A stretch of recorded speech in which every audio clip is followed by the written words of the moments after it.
but they still relate to each other, obviously. And I read this thing in a place in Madrid called Caixo, I don't know if that's how you say it properly, but Caixo. That evoking the notion of space allows us to break free of the linearity of language and writing in the idea of space, thought finds an exploration of its plurality and dynamism. That's really crap. I'll edit that. Yeah, so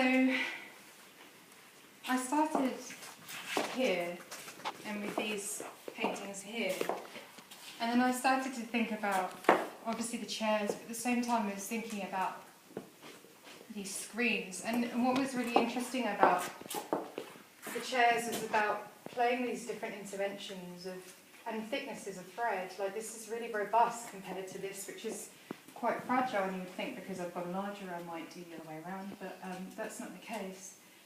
And as well, these kind of shatters, it comes back to the shatters even though that's on the screen. And again, this was a painting that was another painting that I just painted over because it wasn't working. But what was really lovely is that some of the stitch I'd put in that original painting that was about that work made it into a very textural landscape, which was rather lovely.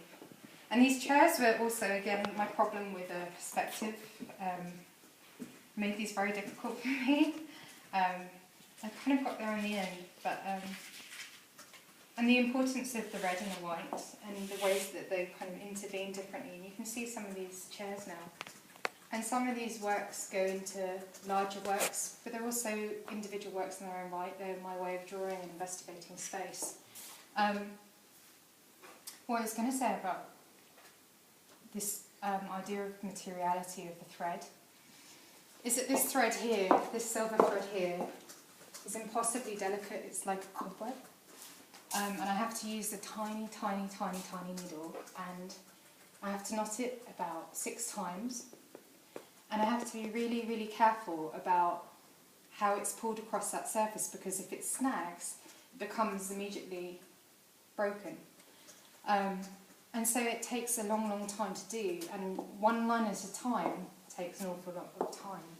And I have to guide it. I have to basically sort of see it all the way through with my fingertips. And my fingertips are really, really sensitive now.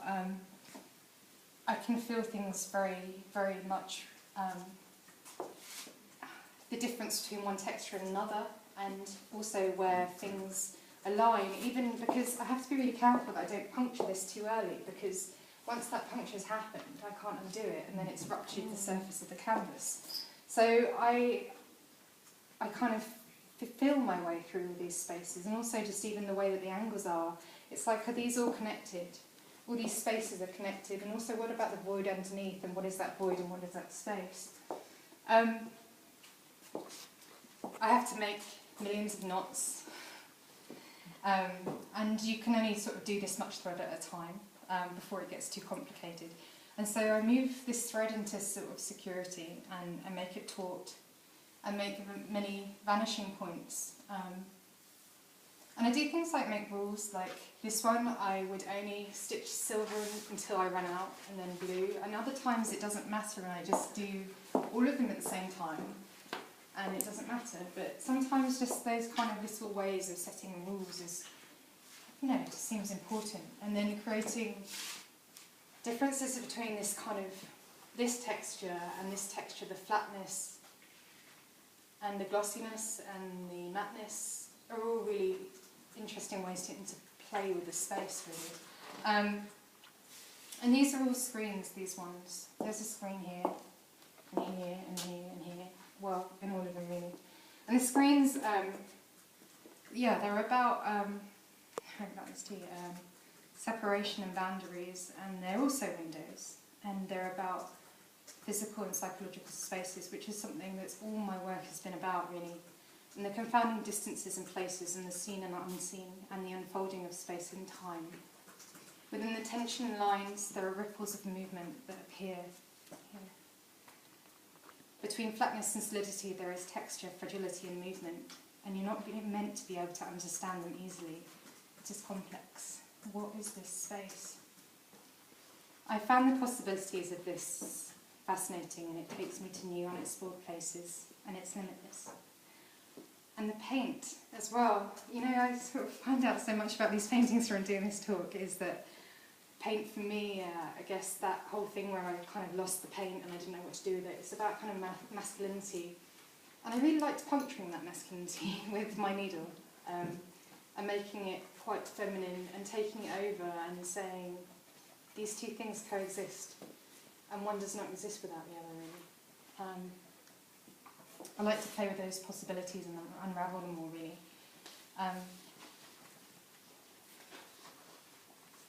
And see how a lot of these, I don't know what's going to happen in these spaces, which is quite different from when I was making these, which were very literal, is that I don't know what's going to occur. I just started with this and went outwards, but it's a reference to the glass, and I did a lot of kind of these references to glass, to these spaces. I looked at them. I mean, this is this, in this weird abstraction, I suppose, of those angles. That's how I thought about it at first. And then there's screens here that are kind of, again, being shattered, again, in reference to those other places of violence, but also of sparks. And then I do other things with drawing now. So I started, this is Resonate, and this is Echo. And Resonate really started with with a photograph that I folded and undid and made shorter. The original photo was a landscape, and I squashed it into a square. But the original drawing that I did to prepare this canvas, I used a kind of white chalk pastel thing, pencil, and it informed what this could possibly be, and then also informed this series. So this is this, and this is part of this. And I just learnt about how I could make these works out of other works, out of these other possibilities of works. And again, it's really exciting, and to play again with the tonalities of matte and gloss and the colours within those spaces. And solidity, and this kind of painterliness, this impastiness, and a lot of this is painted very, very lightly, but also with my fingertips. And there's lots of stains in these walls, which I tried to cover up tonight. I did it really, really badly, because my paintbrushes are obviously dirty. So yeah, sorry about that. Yeah, I find it very hard to be this neat, but I'm getting better at it, and I'm understanding angles a lot better. I have to understand angles by making them. And then we have here Giganticus, as I like to call him. He's actually called Asunder. I like the phrase rend asunder, and rend is that one there, this one in the middle, and this is Asunder. And they relate to each other, really. Completely different. And this is just the largest thing I've done since this, which I did in 2009. Which is quite liberating. It was quicker than I thought, but again, this is the one I had to dance around and limbo under, and goodness knows, he's a beast, but a very pleasant beast. And actually, in the original drawing, this is